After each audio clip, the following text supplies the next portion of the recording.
Programme में आपको खुशामदीद कहते हैं। मैं असदुल्ला खान हूँ। मिनी बजट का शोर अभी ख़त्म नहीं हुआ था कि पेट्रोल महंगा हो गया। हुकूमत को संजीदा नौयत के चैलेंजेस का सामना है, मुआशी चैलेंजेस का सामना है और उस पर मुख्तलिफ तरह की तौजीहात भी पेश की जा रही हैं। कहा जा रहा है कि ये जो महंगाई है ये एक ग्लोबल फिनोमेना है, पूरी दुनिया में महंगाई हो रही है। आज मुज़म्मिल असलम साहब ने एक प्रेस कॉन्फ्रेंस की, उन्होंने कई मुमालिक के रिकॉर्ड जहां पर टूटे हैं उनके बारे में बताया कि किस किस मुल्क का कितने कितने साल महंगाई का रिकॉर्ड टूट गया। ये सिर्फ पाकिस्तान का मसला नहीं है, दुनिया भर का मसला है, लेकिन पाकिस्तान में इसका इम्पैक्ट ज़्यादा महसूस हो रहा है। शायद उसकी वजह डॉलर एक्सचेंज रेट है हमारा, जो पाकिस्तान रुपया मुसलसल गिर रहा है, उसका एक इम्पैक्ट भी पाकिस्तान के ऊपर आ रहा है। फिर साथ ही साथ जो मिनी बजट का क्या पेश होना और उसको ईवान में एजेंडे के तौर पर पेश करके मंजूर कर लिया जाना, इस पर अपोजिशन पर भी एतराज़ हो रहा है कि जी अपोजिशन ने तो मिनी बजट का रास्ता रोकने की बात की थी, लेकिन अपोजिशन के जो सरकर्दा रहनुमा हैं वो पार्लियामेंट के अंदर मौजूद नहीं थे। खुद हुकूमत ताने दे रही है कि जी आपने तो रास्ता रोकना था और आप खुद नहीं आए हैं। अब तो इस तरह के मामलात पर ऐसा लगता है कि अपोजिशन प्रेस कॉन्फ्रेंसेस पर इत्तफाक किए हुए है और हुकूमत जो है वो भी उस तरह से रिलीफ नहीं दे पा रही और प्रेस कॉन्फ्रेंसेस में उसकी जस्टिफिकेशन देने की कोशिश कर रही है।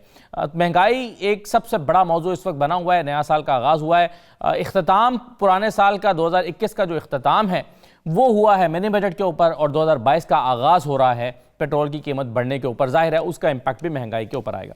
इन तमाम मौज़ूआत पर हम गुफ्तगू करेंगे। डेफिनेटली कुछ और चीज़ें भी हैं। नवाज शरीफ साहब की वापसी से मुतल्लिक कहा जा रहा है कि जी उनको तजवीज़ किया गया है कि वो 23 मार्च को वापस आएँ और सिर्फ वापस नहीं आए बल्कि लॉन्ग मार्च का जो काफिला है वो एयरपोर्ट जाएगा उनको रिसीव करने के लिए। और सोर्सेज से कुछ अखबारात में आज खबरें लगी हुई हैं कि नवाज शरीफ साहब ने इस तजवीज़ को पसंद किया है और इस पर वो हतमी फैसला करेंगे, लेकिन उन्होंने इस पर इत्तफाक किया है कि ये एक अच्छी तजवीज़ है। तो क्या नवाज शरीफ साहब वापस आ रहे हैं? इससे ये तो पता चल गया कि वो कम अज़ कम 20 जनवरी को जब अयाज सादिक साहब उनको लेने जा रहे हैं तब नहीं आ रहे, लेकिन क्या उसके बाद आ रहे हैं? इन तमाम चीज़ों पर बात करेंगे। हमारे साथ जावेद अब्बासी साहब मौजूद हैं, मुस्लिम लीग नून के रहनुमा हैं। बहुत शुक्रिया सर प्रोग्राम में शिरकत करने के लिए। लतीफ़ खोसा साहब हमारे साथ मौजूद हैं, पाकिस्तान पीपल्स पार्टी के सीनियर रहनुमा हैं। और फ़ारूक हबीब साहब मुझे ज्वाइन करेंगे कुछ ही देर में, पाकिस्तान तहरीक इंसाफ के रहनुमा, स्टेट मिनिस्टर हैं। तमाम मेहमानों को खुशामदीद।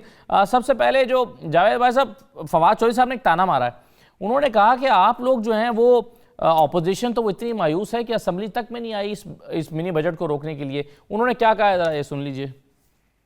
अपोजिशन की जो मेन लीडरशिप है वो तो इतनी मायूस है कि वो असेंबली में ही नहीं आई। ये कह रहे थे कि कोई 29 लोग जो हैं वो पीटीआई के राब्ता कर रहे हैं नून लीग से और अपोजिशन से। पता चला कि सारी अपोजिशन ही पीटीआई से राब्ते में है। शहबाज शरीफ साहब के पास सिर्फ 2 ही ऑप्शंस हैं, वो लंदन कब जाते हैं या वो जेल कब जाते हैं। जरदारी साहब और बिलावल साहब जो है अगर वो लाहौर आना चाहते हैं तो वो आ जाए, यहाँ पे जलसा करें, 10 मरले के घर में उनका जलसा हो जाएगा। जी जावेद भाई साहब क्या कहेंगे? आप एक तरफ मिनी बजट का रास्ता रोकना चाहते हैं, लेकिन न बिलावल साहब आते हैं न शहबाज शरीफ साहब आते हैं पार्लियामेंट के अंदर इसका रास्ता रोकने के लिए, तो क्या संजीदगी की कमी है? बिस्मिल्लाहिर्रहमानिर्रहीम, बहुत शुक्रिया। देखिए जी, संजीदगी की बिल्कुल कमी नहीं है। ये एक सेशन जब बुलाया गया है उस वक्त सारी अपोजिशन की जमातें आपने देखा है कि वहां मौजूद थी और बहुत पुरजोर प्रोटेस्ट किया गया है। हुकूमत से कहा गया है, हुकूमत की तवज्जो दिलाई गई है। वो अलग बात है कि फारूक हबीब साहब अगर आ गए हों तो उन्होंने ज्यादा स्पीकर साहब ने बात करने की इजाजत नहीं दी। हमारी सारी सीनियर लीडरशिप भी, पीपल्स पार्टी की भी और बाकी जमातों की भी, JUIF की लीडरशिप बात करना चाह रही थी। और बात क्या कह रहे थे? वो बात कह रहे थे कि मेहरबानी करके इस मुल्क की सालमियत को IMF के पास सिलेंडर न करें। मेहरबानी करके इस मुल्क में पहले से बहुत ज्यादा महंगाई है, गुर्बत बढ़ रही है, लोगों के लिए बहुत मुश्किल है बिजली और गैस के बिल देना, अपने बच्चों के लिए दवाइयां, स्कूल भेजना मुश्किल, उनकी फीस देना। तो आप क्यों इस मुल्क के लोगों के ऊपर जुल्म कर रहे हैं कि महंगाई का और तूफान मिनी बजट के जरिए ला रहे हैं? लेकिन हुकूमत सुनने के लिए, वक्त देने के लिए, पार्लियामेंट के अंदर अगर कोई मौजूद हो उसको टाइम ही आप ना दें, बात करने ना दें, 2-2 मिनट भी ना दें। जावेद भाई साहब, लेकिन मुझे याद पड़ता है कि राजा परवेज अशरफ साहब ने बड़ी लंबी तकरीर की है, फिर मौला फजल रहमान साहब के साहबजादे ने बड़ी लंबी तकरीर की है और भी अपोजिशन के रहनुमाओं ने तकरीरें की हैं। तो तकरीरें तो हुई हैं अपोजिशन की तरफ से? नहीं, तकरीरें हुई हैं उस वक्त जब उन्होंने पहले ये सारी जो चीज थी वो ले कर दी है। ले करने के बाद उनसे दरख्वास्त कर रहे थे सारे कि कह रहे थे कि मेहरबानी करके आप एक, अगर आपको किसी ने लाया भी है तो आप फिर भी एक जमहूरी अमल के जरिए, अगर आप बैठे हुए हैं, वज़ीर आज़म में पाकिस्तान की हुकूमत आपके पास है, पाकिस्तान की अवाम ने क्या जुल्म किया है आपने देखा है कि इस बजट के नतीजे में आज जब सारी कौम खुशी मना रही थी कि न्यू ईयर की दुनिया में इस तरह के जब बड़े त्योहार होते हैं उसमें बड़ी कंसेशन दी जाती है, स्पेशल कोई पैकेज दिया जाता है, आवाम को रिलीफ दिया जाता है। आज इस बजट के नतीजे में आपने देख लिया ना कि किसने बड़ा बम इन्होंने गिराया पेट्रोलियम की कीमतों के ऊपर। पेट्रोलियम की कीमतें बढ़ने से सारी चीजों की कीमतें बढ़ेंगी। कल मैंने जो फाइनेंस के एडवाइजर थे, एक दिन पहले उन्होंने प्रेस कॉन्फ्रेंस में कहा कि हम कोई चीज महंगाई नहीं करने जा रहे, और 24 घंटे भी नहीं गुजरे थे इन्होंने आज पेट्रोल की कीमतों में महंगाई करके आज सारे पाकिस्तान में हर चीज की कीमतें बढ़ा दी। यहां मसला क्या असदुल्ला साहब, मसला है कि कोई सीरियस नहीं है, इकॉनमी की तरफ तवज्जो नहीं है, कोई टीम नहीं है। टीम सारी मसरूफ की हुई है कि आपने रोज लोगों को गाली देनी है, लोगों की इज्जतें उछालनी है, लोगों को बोलने नहीं देना। इस मुल्क की इकॉनमी कौन ठीक करेगा? सही है, चलिए आपकी बातें फारूक हबीब साहब सुन रहे हैं, वो इसका जवाब देंगे। लेकिन मैं फारूक हबीब साहब पर आने से पहले लतीफ खोसर साहब, ये मुजम्मिल असलम साहब ने आज कहा है, उन्होंने कहा कि दुनिया भर में महंगाई दुनिया का मसला है और कई कई सालों के रिकॉर्ड टूटे हैं। जरा उनकी मुख्तसर बात सुन लीजिए, फिर इसका जवाब दीजिएगा। महंगाई है, कोई दो राय नहीं है। महंगाई की एक मैं आपको झलक बता देता हूं। दुनिया में जो है सबसे बड़ा इदारा है फूड एग्रीकल्चर ऑर्गेनाइजेशन का, उसने बताया है पूरे साल में 22% जो है खाने पीने की आलमी तौर पे कीमतें बढ़ी हैं और ये 10 साल का रिकॉर्ड टूटा है। ब्लूमबर्ग का एक कमोडिटी इंडेक्स है, उसके हिसाब से एक साल में जो है आलमी मार्केट में कमोडिटीज की कीमत 28.4% बढ़ी है। 40 साल का यूएसए का, अमरीका का रिकॉर्ड टूटा है महंगाई का। जर्मनी में 1992 का रिकॉर्ड टूटा है उनका। बर्तानिया 10 साल का रिकॉर्ड टूटा है। खाने पीने की अशिया की कीमतों में हमने देखा एक बहुत ही जबरदस्त किस्म की जो है नीचे आना शुरू हो गई। प्याज 40% नीचे, टमाटर नीचे है, चिकन अंडे की कीमत में इस्तेकाम है। खोसर साहब, हुकूमत का मानना यह है कि ये ग्लोबल फिनोमेना है, पूरी दुनिया इसको अंडरस्टैंड करती है कि इसकी रीजंस हैं, लेकिन पाकिस्तान में इस पर सियासत हो रही है महंगाई पर। देखें, इससे बड़ा मजाक नहीं हो सकता है। You can not compare Pakistan with America और द यूरोपियन कंट्रीज। देखें, वो वेलफेयर स्टेट्स हैं, उनका तो डोल पर चले जाते हैं, उनकी तो जो है घर उनको मुफ्त मिलते हैं, नौकरी उनकी सिक्योर्ड होती है, बच्चों की तालीम उनकी मुफ्त होती है, इलाज उनका मुफ्त होता है। वो जो है, आप पाकिस्तान को उनके साथ तो खुदारा कंपेयर मत कीजिएगा। फिर उनका जीडीपी ग्रोथ देखें और उनकी पर कैपिटा इनकम देखें जरा, और पाकिस्तान की पर कैपिटा इनकम, आपकी परचेजिंग पावर आपकी कितनी है उससे आप जरा मुआवजा कीजिएगा। आपकी परचेजिंग पावर कमेंसरेट नहीं है जिस तरह से महंगाई की है। आज ही आपने जीनत देखी होगी, सारे चैनल्स और सारे अखबार भरे पड़े हैं कि एक औरत जो पिंड दादन खान की थी, गुर्बत की वजह से उसने अपने तीनों बच्चों को ज़िबा करके अपने आप भी खुदकुशी करके छुरी फेरी है। यानी आप, उसका ड्राइवर जो था, रिक्शा ड्राइवर उसका खामिन था। घरों में लोगों के फाकों की नौबत आ गई है। गुर्बत की दहलीज से 50% से ज्यादा आपका पाकिस्तान की अवाम गुर्बत की दहलीज से नीचे चले गए हैं। आप जरा तनख्वाहदार का देखें, आप जो है दिहाड़ीदार को देखें, आप मजदूर को देखें, आप किसान को देखें। आपकी इलीट तो जो है अमीर तर होती चली गई है, लेकिन गरीब तर होके खुदकुशियों पर आ गया है। So don't compare the apple with the banana, उनका कोई जवाब नहीं बनता है। कंपैरिजन करेंगे तो फिर बाकी चीजें भी जरा उनको भी देख लीजिएगा। तो ये इस किस्म के ये जो है ना, इस किस्म के ऐलानात करके इस किस्म की जो है मशीर अगर रखेंगे तो वो यही असर होगा जो इनका लेकिन आप ये मानते हैं कि जो 2-3 बड़े फैक्टर्स हैं ग्लोबली जो पाकिस्तान पर इम्पैक्ट आया है, जैसे पेट्रोल के बढ़ने का इम्पैक्ट पाकिस्तान के ऊपर आया है, या फ्रेट चार्जेस के बढ़ने का इम्पैक्ट पाकिस्तान के ऊपर आया है, या ऑयल प्राइसेस का, यानी जो कुकिंग ऑयल है उसका जो रॉ मटेरियल महंगा हुआ है उसका इम्पैक्ट पाकिस्तान के ऊपर आया है। तो वो तमाम चीजें जो पाकिस्तान बाहर से मंगवाता है, स्पेशली फूड आइटम्स, उसके पाकिस्तान में आने के का एक इम्पैक्ट इंटरनेशनली ग्लोबली इम्पैक्ट आया है। ये तो आप मानेंगे सर? देखिए, ये गोल्डन बास्केट थी आपकी जो है ये पंजाब, ये सुनहरी एक ऐसी वो थी जो सारे हिंदुस्तान को यहां से अनाज पहुंचता था, यहां से अशियाए खुर्दनी पहुंचती थी।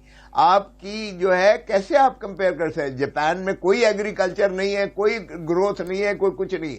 आपका तो इतना मजबूत एग्रीकल्चर सेक्टर है, उसको भी आपने तबाह करके रख दिया है। आप गंदम का आप पॉलिसी जरा देखें, शायद खुर्दनी को तो कम से कम खुदारा आप बताएं उनको क्या किया आपने उन स्कैंडल्स में, सिवाय इसके कि आपने उसको अपने जो एटीएम्स थे उनको आपने जो है एनरिच कर दिया, उनको आपने पूछा भी है किसी ने कि क्या हुआ है? तो इस तरह से ये यकीनन देखें, तेल जो है दुनिया में सस्ता हुआ है। आप पहले की तरह निस्बत देखें कि तेल कहां पर था। आपने एलएनजी जब चीप थी, जब सस्ती थी, उस वक्त आपने मुआहदे नहीं किए, और उस वक्त आप करने जा रहे हैं जब वो महंगा तरीन हो गया है। तो आपकी तो पॉलिसी इसी तरह देख ले।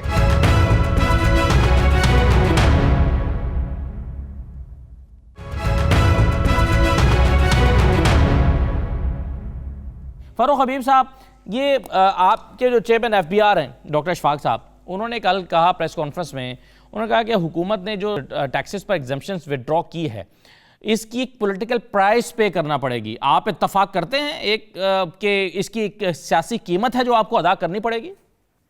नहीं, देखिए, पहले तो मैं इस पे बताता हूँ आपको, लेकिन पहले मैं जरा कुछ बातें आपसे कर लूँ कि मामला क्या है। जो हकायक है, हकायक ये है कि इनके के ऊपर जो महंगाई हुई है, वो महंगाई रिकॉर्ड टूट गए दुनिया के। जिस तरह आपके मुजम्मिल असलम का आपने सुनाया, तो मुझे आप ये बताएं ना, अगर पाकिस्तान में महंगाई आई तो फिर अमेरिका में ना आती, या ये जर्मनी में ना आती, या ये बरतानिया में ना आती।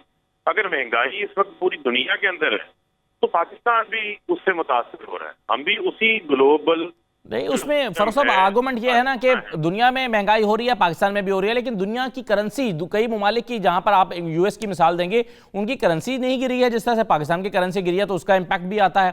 फिर दुनिया में परचेजिंग पावर उतनी कम नहीं हुई जितनी पाकिस्तान में हुई है, और जो कुव्वत खरीद है या एक मजदूर की जो रोजाना की दिहाड़ी है, वो भी कंपैरेटिवली बाकी मुल्कों की निस्बत पाकिस्तान में कम है।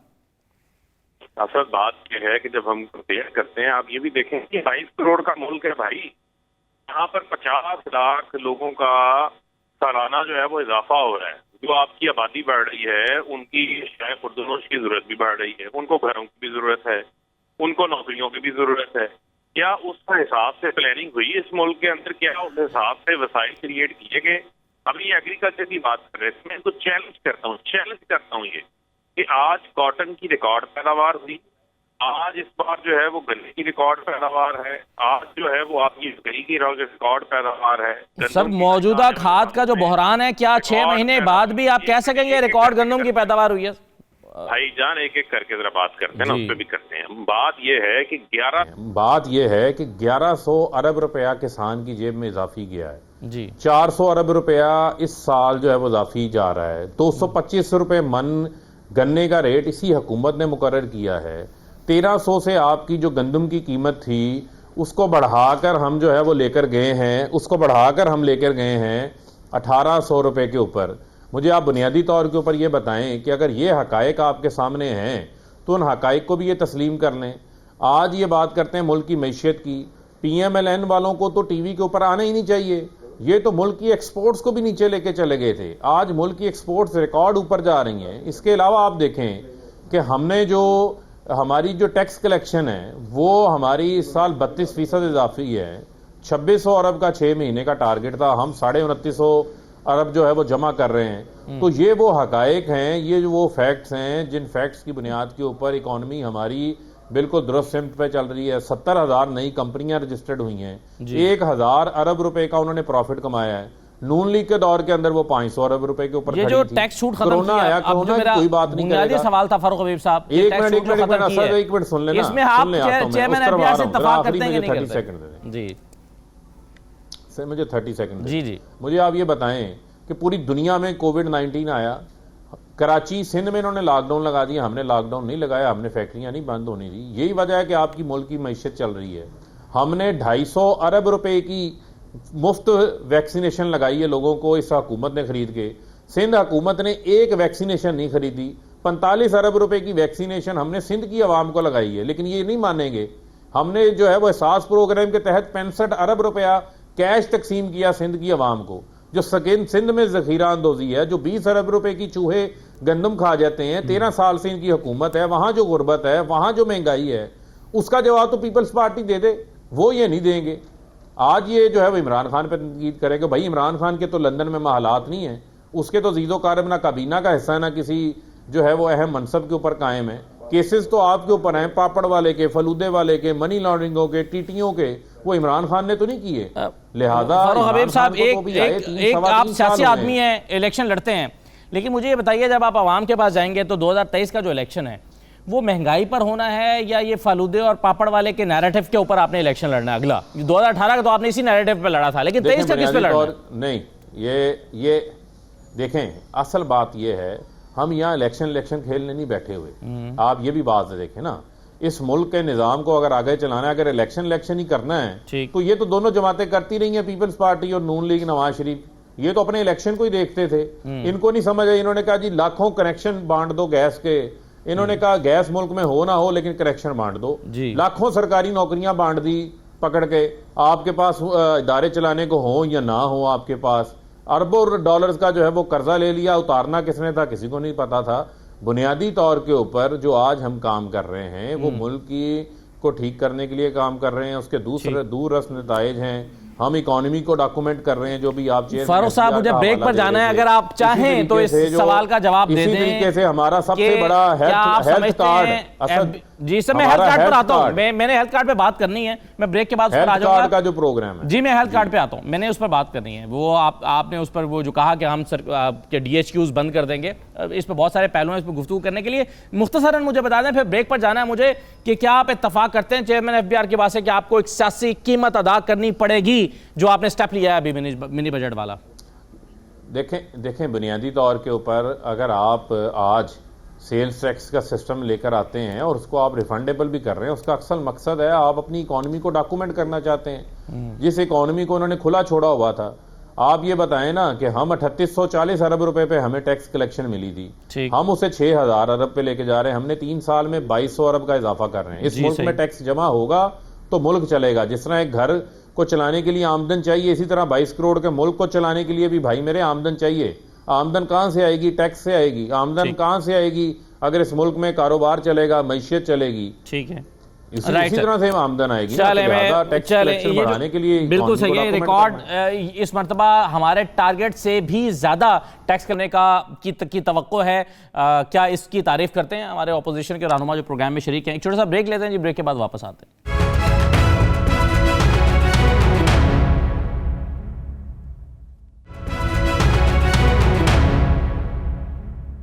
दोबारा आपको खुशामदीद कहते हैं। 2 बातें बात साहब आपके सामने मैं रखना चाहता हूं, अभी जो फारूक हबीब साहब ने की हैं। एक तो हेल्थ कार्ड की वो बात कर रहे थे, तो शहबाज गिल साहब ने कहा कि हर शख्स को हेल्थ कार्ड, इंक्लूडिंग वो लोग जिनको शायद ज़रूरत भी नहीं है इस हेल्थ कार्ड की, उन्हें भी हेल्थ कार्ड जारी किया जा रहा है। उन्होंने क्या कहा, जरा मैं सुनवाना चाहता हूँ, आपको सुन लीजिए।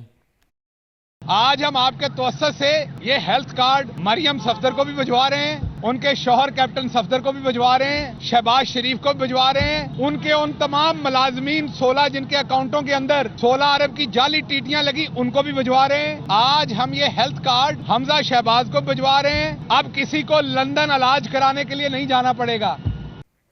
क्या हेल्थ कार्ड के इस सिस्टम की तारीफ करेंगे आप जावेद अब्बास साहब? देखें, यही हेल्थ कार्ड जिसका प्राइम मिनिस्टर साहब, उनकी कैबिनेट बहुत ज़्यादा चर्चा करती थी। वो कहते थे कि खैबर पख्तूनख्वा में हमने शुरू किया है, खैबर पख्तूनख्वा की आवाम बड़ी खुशहाल हो गई है, वहाँ लोग सारे PTI की तरफ हो गए। और फिर कुछ ही दिन पहले असदुल्ला साहब आपने देखा कि जब बल्दियाती इंतखाब हुए तो तारीख की सबसे ज़्यादा शर्मनाक शिकस्त जो है वो PTI के हिस्से में आई है। आप अंदाज़ा करें कि कोई एक बड़ा मेजर सिटी जो है PTI नहीं जीत सकी, जहाँ प्राइम मिनिस्टर साहब और उनके बहुत सारे लोग ये कहा करते थे कि हमारा बेस है, हम सबसे ज्यादा स्ट्रांग खैबर पख्तूनख्वा हैं। क्या इससे ये साबित होता है कि हेल्थ कार्ड सिस्टम अच्छा नहीं है, जो हेल्थ सिस्टम में रिफॉर्म्स आ रही हैं सही नहीं है? नहीं, मैं ये बिल्कुल नहीं कहूंगा कि अगर कोई हुकूमत किसी की भलाई के लिए काम करे और अगर कोई फैसिलिटी देना चाहे तो ये हुकूमत का फर्ज है, ये हुकूमत का काम है। जब यहाँ शहबाज शरीफ साहब थे चीफ मिनिस्टर, आप हॉस्पिटल की हालत देख लें, कितने बेहतरीन अस्पताल उन्होंने बनाए हुए थे, किस तरह दवाइयाँ मुफ्त दी जा रही थी, किस तरह लोगों को इलाज किया जा रहा था। स्पेशली गुर्दों और दिल के जो ऑपरेशन के लिए लोग मारे मारे फिरते थे, उसके लिए उन्होंने कैसे बड़े बड़े इंस्टीट्यूशन बनाए थे। ये हुकूमतें ऐसे बड़े काम करती हैं जो करनी चाहिए थी। इस हुकूमत का एक देख लेंगे, कोई एक हॉस्पिटल इन्होंने बनाया हो किसी एक जगह पे, आप देख लें, कोई एक बड़ी यूनिवर्सिटी बनाई हो, कोई एक मोटरवे इन्होंने बनाई हो, कोई और बड़ा प्रोजेक्ट इन्होंने किया हो। सिर्फ एक काम इन्होंने किया और उसमें ये महारत रखते हैं। और अगर फरक हबीब साहब माइंड ना करें। अभी वो कह रहे थे कि अब नून वालों को तो टीवी पे नहीं आना चाहिए, मुमकिन है कि ये कल पाबंदी लगाएंगे, हमें तो टीवी पे भी नहीं आना चाहिए। और हम सिर्फ आते हैं, हम बताते हैं कि मेहरबानी करके इस अवाम के ऊपर जुल्म ना करें, इस अवाम के ऊपर ज्यादतियां ना करें। अब ये जो बाकी सारी बातें गिनवाई जा रही हैं, उनका फायदा तब हो कि पाकिस्तान की लेकिन अवाम। ये दूसरी चीज जो कही गई है अब्बास साहब कि 6,000 अरब रुपए का टैक्स कलेक्शन हो रही है और ये हमारे इस दफा जो हमने हदफ रखा था उससे भी ज्यादा है, तो क्या आप ये तारीफ करेंगे? और फिर जो टैक्स कलेक्शन के लिए और इकोनॉमी को डॉक्यूमेंट करने के लिए अनपॉपुलर डिसीजन करने पड़ते हैं, ब्रेव डिसीजंस करने पड़ते हैं, सारी हुकूमतें ये सख्त फैसले नहीं कर सकती। कल चेयरमैन एफबीआर ने ये भी कहा और तारीफ भी की इस हुकूमत की। तो आप में ये एक पॉपुलर अनपॉपुलर डिसीजन और ब्रेव डिसीजन है? अगर फरक हबीब साहब माइंड ना करें, हमारे बड़े दोस्त भी हैं, अच्छे आदमी भी बड़े अच्छे हैं, जब पहला साल इनका गुजरा तो प्राइम मिनिस्टर साहब ने कहा कि असद उमर की गलत पॉलिसियों की वजह से हमारी इकानमी डूब गई है, लिहाजा मैं उसको वजारत खजाना से हटाता हूं और मैं हफीज शेख को लाऊंगा जो IMF के मुलाजमत करते थे कि वो इकानमी ठीक करेगी। फिर उन्होंने शेख साहब के साथ वही शुरू किया और जब जा रहे थे तो कहा कि इस मुल्क की इकानमी को तबाह करने में शेख हफीज का हाथ था, अगर वो ना होते तो हम बेहतरी कर लेते। फिर हम आजाद साहब को लेके आए, उनके साथ भी यही हुआ। यही काम अभी तरीन साहब के साथ करने वाले हैं। अभी कुछ ही दिनों बाद आप देखेंगे कि तरीन साहब के खिलाफ इतनी बड़ी लंबी चार्जशीट आएगी, जिस तरह कई FBR के चेयरमैन हटाते थे तो उनको चार्जशीट करते थे। अगर इनकी इकानमी इतनी अच्छी होती तो आज इनका अपनी जमात का फाइनेंस मिनिस्टर होता, आज इनमें से कोई फाइनेंस मिनिस्टर बैठा होता। आज IMF के मुलाजम जो हैं वो बैठे हुए हैं और इस मुल्क की इकानमी चला रहे हैं और इस मुल्क की जो डिसीजंस है वो कर रहे हैं इकानमी के बारे में। आज पाकिस्तान के हालात जितने IMF के पास इन्होंने पाकिस्तान की सालमियत गिरवी रख दी है, उनके कहने पर रोज कीमतें बढ़ा रहे हैं, उनके कहने पर पाकिस्तान में महंगाई का तूफान खड़ा किया गया है, उनके कहने पर इन्होंने स्टेट बैंक ऑफ पाकिस्तान को जो है वो एक ऐसा अदारे की तरफ ले जा रहे हैं जो तबाही की तरफ पाकिस्तान को ले जाएगी। लेकिन चूंकि ये आप यहाँ PTI की टीम बैठी हुई नहीं है, IMF के मुलाजम आज पाकिस्तान की इकानमी चला रहे हैं, पाकिस्तान की किस्मत के बारे में फैसले कर रहे हैं। अगर वो लोग ऐसे फैसले करेंगे तो यही हाल होगा जो आज हो रहा है पाकिस्तान का। सही है। चलिए लतीफ़ खोसा साहब, मैं एक और मौजू पर आना चाहता हूं और मैं चाहूँगा बाकी सब लोग भी उस पर बात करें, अपनी राय का इजहार करें। नवाज शरीफ साहब की वापसी बड़ी ज़ेर बहस है। पीपल्स पार्टी को भी शिकवा रहता है कि आप वापस नहीं आ रहे। मुझे ये बताइए कि एक आपके मुकाबले में इलेक्शन जीतने वाले जो साहब हैं, सुप्रीम कोर्ट बार एसोसिएशन के सदर, वो सुप्रीम कोर्ट के पास जा रहे हैं एक दरख्वास्त लेकर कि ताहयात नाअहली को डिफ़ाइन किया जाए, यानी वो चाहते हैं कि एक फ़र्द नवाज शरीफ जो हैं उनको दोबारा इलेक्शन लड़ने दिया जाए। आपके ख्याल में एक बार के प्रेसिडेंट को ये ज़ेब देता है कि वो एक फ़र्द वाहिद का मुकदमा अपनी एसोसिएशन के प्लेटफॉर्म से जाकर लड़े अदालत में? देखिए, वो तो लोग को स्टैंड आई ही नहीं है उन्हें। और अभी एक फैसला किया इस्लामाबाद हाई कोर्ट ने, इसी बिना पर एक नालिश लेकर गए थे। उन्होंने कहा भाई आप कौन होते हो, आपको तो अख्तियार ही नहीं है, आपको लोकल स्टैंड आई नहीं है। तो मेरा नहीं ख्याल कि उनको कोई पजीराई होगी, मगर PMLN शायद खुद जाना चाहती है और वो इसलिए कोशिश कर रही है क्योंकि सेकंड रिव्यू तो हो नहीं सकती। उनकी नजर सानी की दरखास्त भी मुस्लिम लीग नवाज की खारिज हो गई है। वैसे असदुल्ला, मैं बताता चलूं कि मेरी नजर में ये फैसला गलत है जो सुप्रीम कोर्ट ने किया है। किसी को हक सुप्रीम कोर्ट को नहीं है किसी को नाअहल करने का, और वो भी अकामे की बुनियाद पर के रिसीवेबल है, उन्होंने नहीं ली है तो लिहाजा ताहयात उस पर जो है वो अकामा छुपाने की बुनियाद पर था। पार्लियामान का हक है। आप झूठ बोलने और हकायक छुपाने की बुनियाद पर था। नहीं, हकायक छुपाने की बुनियाद पर नहीं है। वो रिसीवेबल इनकम जो बेटे की फर्म में जो उन्होंने उनको एक आमदनी आनी थी जो उन्होंने नहीं ली है, लेकिन चूंकि रिसीवेबल थी उसका जिक्र नहीं किया गया जो है एसेट्स डिक्लेरेशन फॉर्म में। ये तो अगेन उस फैसले पर हाँ वो अच्छा छोड़ दो, डिबेट हो सकती है यार असदुल्ला, छोड़ दो उस बात को। लेकिन ये माइंड बॉगलिंग है। वो फैसला बाहर क्या हो गया सुप्रीम कोर्ट। लेकिन मेरा सवाल ये है कि क्या अगर आप जीत जाते हैं ये इलेक्शन, आप अगर ये सुप्रीम कोर्ट बार एसोसिएशन के प्रेसिडेंट बन जाते हैं तो आप जाते हैं सर एक फर्द वाहिद की जो है वो अपने प्लेटफॉर्म को यूज करते हुए कि उसकी ताहयात नाअहली को खत्म किया जाए? नहीं, उसने कुछ मुस्लिम लीग नून से लेना होगा इसलिए वो ये कर रहा है। मेरा नहीं ख्याल, मैं तो क्या वो भी नहीं जा सकता है। कहने की बातें हैं, कहते रहे, बातें बहुत सारी कही जाती हैं। अब जिस तरह माशाअल्लाह फरूख हबीब साहब भी कह रहे हैं, देखें हमने फिस्कल और मॉनेटरी पॉलिसी अपनी सारी IMF के पास गिरवी करके हम बुनियादी तौर पर अपनी हमने खुद मुख्तारी जो है वो खत्म करके हमने IMF के हाथ में दे दी है। IMF की हम डिक्टेशन पे चल रहे हैं, उन्हीं की डिक्टेशन पर 450 अरब की हमने सब्सिडी जो है खत्म करके हम मिनी बजट लेकर आए हैं। उन्हीं की सब्सिडी, उन्हीं की हिदायत और हुक्मनामे पर हम जो है टैक्सेस मजीद लगा रहे हैं। 600 अरब उनका जो है इकट्ठा कर रहे हैं, उनके लिए उन्हीं की हिदायत पर हमने जो है स्टेट बैंक जो है उन्हीं की तहवील में देकर, और पाकिस्तान की हुकूमत वहां से एक ढेला भी कर्जा नहीं ले सकती है, और उनके आपके फिस्कल और मॉनेटरी जो पॉलिसी सारी है जिस पर जो हम IMF के कहने पर टैक्स इकट्ठे कर रहे हैं सारी जी, क्या ये पाकिस्तान की जरूरत नहीं है? यानी अगर हमें टैक्स इकट्ठे करने चाहिए तो IMF के कहे बगैर भी नहीं करने चाहिए?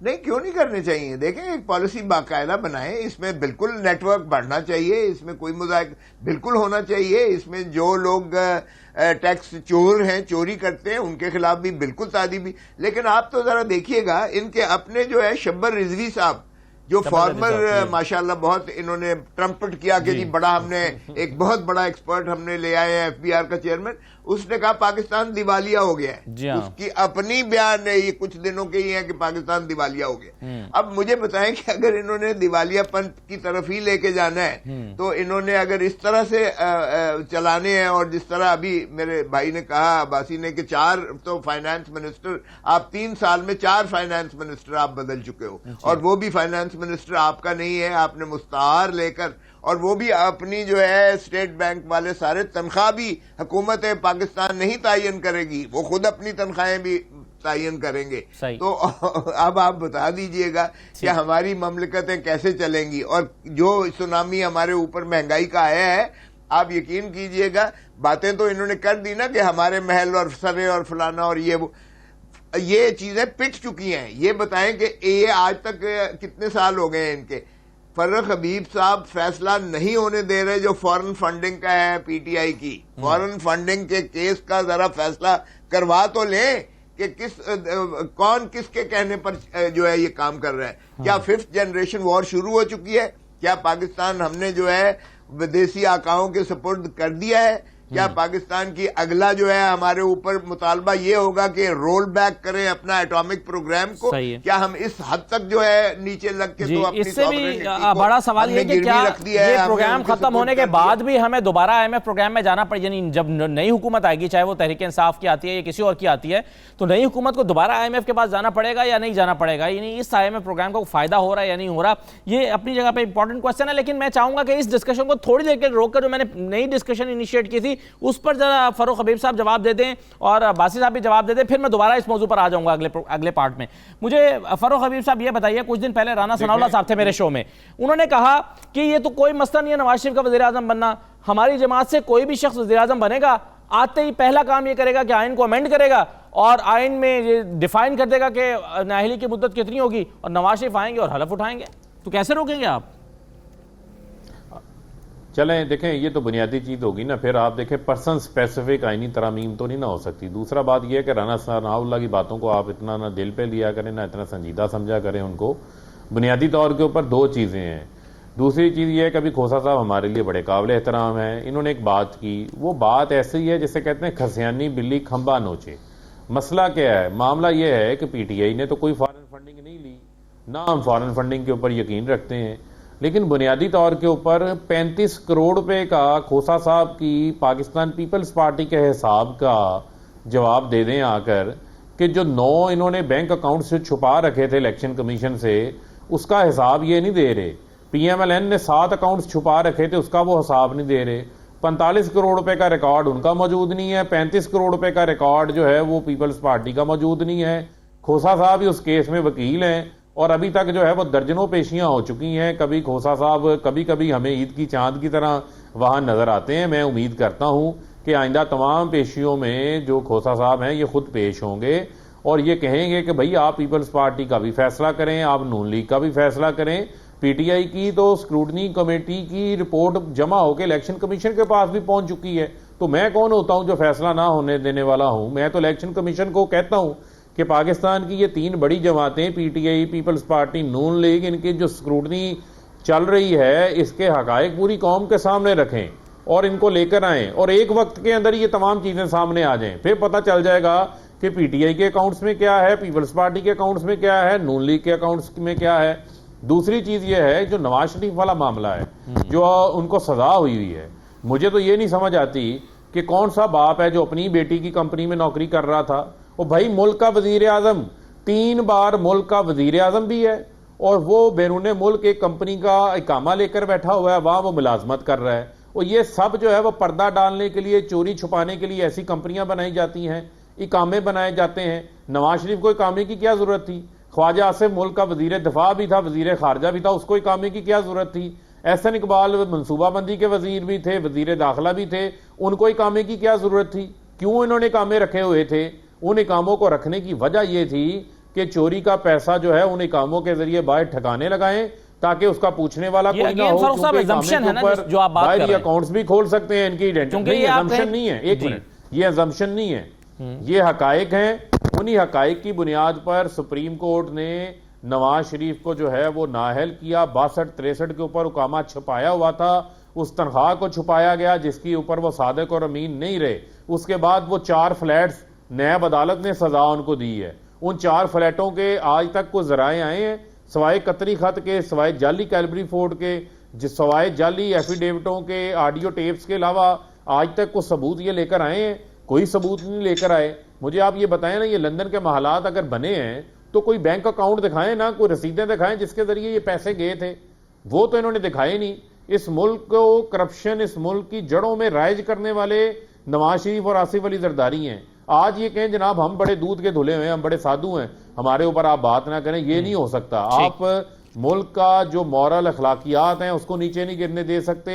आपने ये पहले भी बात की थी ना कि महंगाई का इशू लेके जाएंगे या वो लेके जाएंगे। हम तमाम इश्यूज को लेके जो है वो आवाम के पास जाएंगे। ये तमाम इश्यूज जो है वो आवाम के इश्यूज हैं, क्योंकि करप्शन मुल्क को खोखला कर देती है। करप्शन ना की होती तो आज मुल्क के इदारे अपने पांव के ऊपर खड़े होते, आज मुल्क की इकॉनमी मजबूत होती। ये मुल्क बैंक डिफॉल्ट करके इमरान खान के हवाले करके गए हैं। इमरान खान तो इस मुल्क को बैंक डिफॉल्ट से बचाया है, मुल्क को ठीक कर रहे हैं, मुल्क की फैक्ट्रियां चला रहे हैं, मुल्क को कोविड के दौरान जो है वो उन्होंने बचाया। 250 अरब रुपए की मैंने आपको पहले बताया जो वैक्सीनेशन लगाई है, यही वजह है कि मुल्क में कोविड का ग्राफ नीचे आया। हमारी फैक्ट्रियां चल रही हैं, इंडस्ट्री चल रही है, मुल्क की मैशियत आगे चल रही है।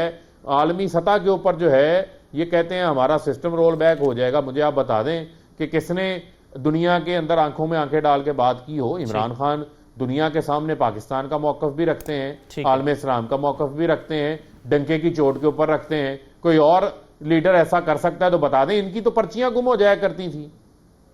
राइट सर, चले मैं एक छोटा सा ब्रेक लेता हूँ। ब्रेक के बाद जज साहब, ये 23 मार्च की जो तारीख दी जा रही है, लॉन्ग मार्च के मौके पर नवाज शरीफ की वापसी उनको तजवीज़ दी गई है और अखबारी खबर के मुताबिक उन्होंने इस तजवीज़ से इत्तफाक भी किया है और वो हतमी फैसला मगर अभी करेंगे मुशावरत से। क्या इस बात का इम्कान है कि वो 23 मार्च को वापस आ जाएँ? क्योंकि उस मनसूबे में एक कमज़ोर सा पहलू ये लगता है कि नवाज शरीफ साहब क़यादत करते हुए लॉन्ग मार्च की इस्लामाबाद जाएंगे, तो क्यों उनको गिरफ्तार नहीं किया जाएगा अगर वो एयरपोर्ट पर आएंगे? ये उस मनसूबाबंदी में क्यों नहीं है? उसके मुताबिक क्या होगा? एक ब्रेक ले लें जी, ब्रेक के बाद वापस आ रहे हैं।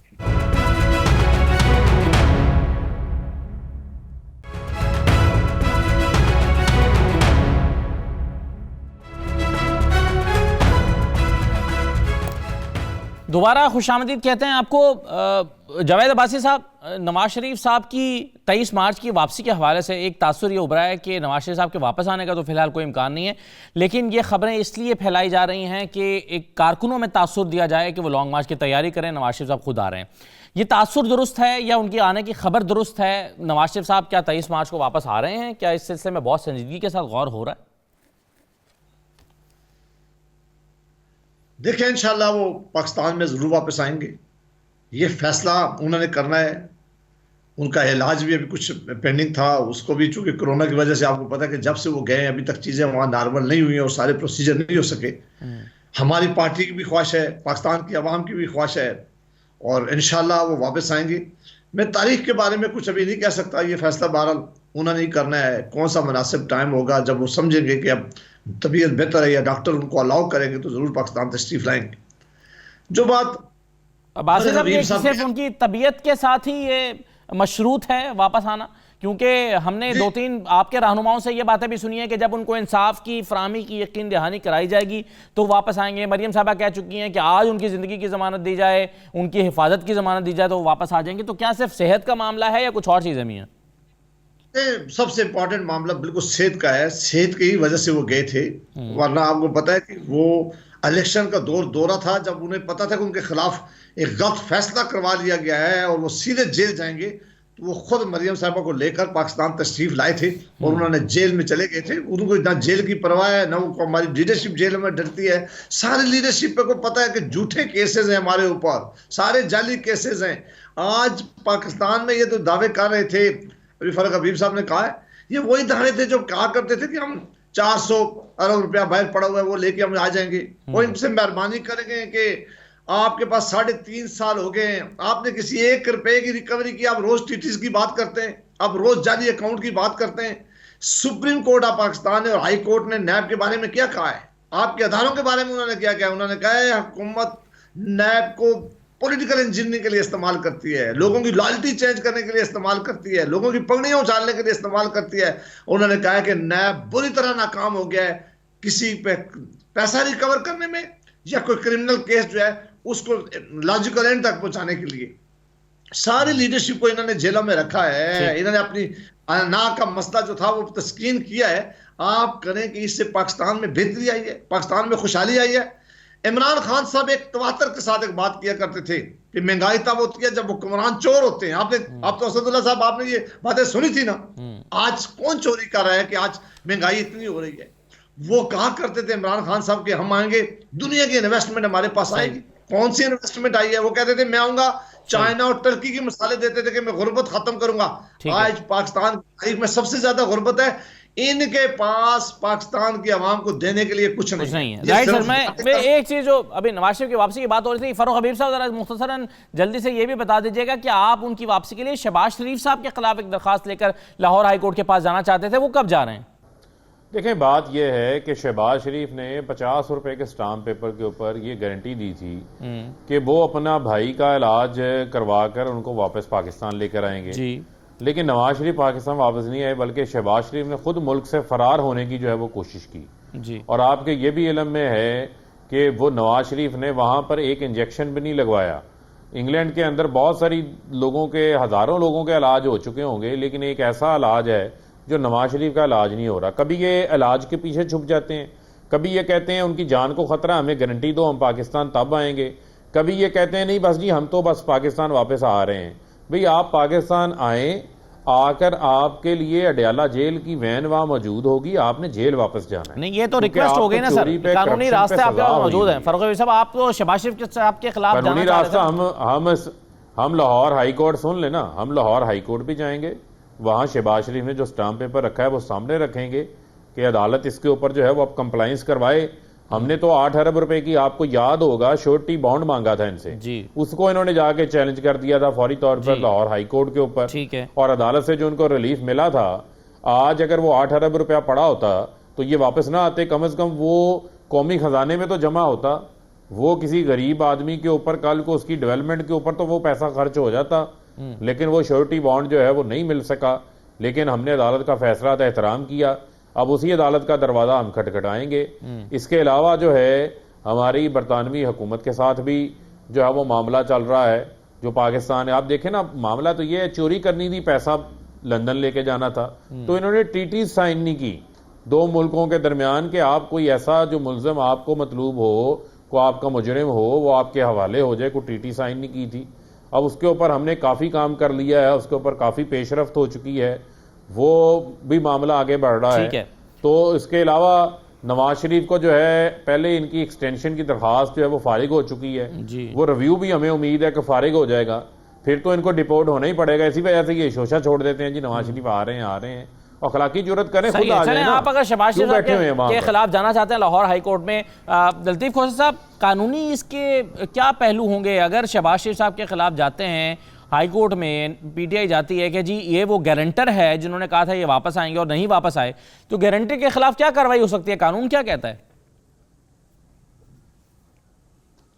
लेकिन कुछ भी नहीं, इसमें तो हो ही नहीं सकती कार्रवाई, इसलिए कि वो इस्लामाबाद हाई कोर्ट ने ऑलरेडी कार्रवाई करके उन्हें मफरूर करार दे के उनके खिलाफ 87-88 की कार्रवाई और 512 की कार्रवाई करके वो उनकी अपील को कंजाइन कर दिया है। तो उन्होंने जो कार्रवाई करनी थी उस पे प्रॉपर्टीज पे भी, एसेट्स पे भी, सारी चीजों पे जो है उन्होंने कॉशंस लगा दिए हुए हैं। जब वो आएंगे तो उसके बाद वो वागुजार होगा। लेकिन चूंकि उनका अगर एफिडेविट बयान अल्फी भी देखें तो वो मशरूत था उनके सेहतयाब होने पर। ठीक, तो अब वो तो बड़े आराम से कहेंगे जी अभी उनका इलाज बाकी है, अभी तक तो वो सेहतयाब नहीं हुए, इसलिए कौन सी खिलाफ वर्जी हुई है। मैंने कोई ये तो नहीं कहा था कि जो है 6 महीने में या महीने में या 2 महीने में या कोई पेरिफेरी ऑफ ज्यादा टाइम तो होप्स पीटीआई इससे वाबस्ता नहीं कर सकती। 5 जनवरी से क्या होने जा रहा है पंजाब में सर? नहीं, ये ऐसे ही सियासी बयान उन्होंने दे दिया है। मेरे ख्याल में नवाज शरीफ साहब, मेरे ख्याल में 23 मार्च को बिल्कुल आएंगे, आना चाहिए उन्हें। और ये एक ऐसा माहौल होगा उस वक्त, क्योंकि पीटीआई अपनी इंतहा पर तनज़्ज़ुली पे पहुंच चुकी होगी। जो आपका सुनामी महंगाई का मजीद आने जा रहा है, उस पर आप देखेंगे पीटीआई वाले जो है बाजारों में या जो है पब्लिकली जा नहीं पाएंगे। और इसलिए नवाज शरीफ का, मेरा अगर मैं उनकी पार्टी का होता तो मैं जरूर कहता कि 23 मार्च को आए और जेल चले जाएं, भले क़यादत चाहे। चलें, बहुत शुक्रिया तमाम मेहमानों का प्रोग्राम में शिरकत करने के लिए। इजाज़त दीजिए, अल्लाह हाफिज़।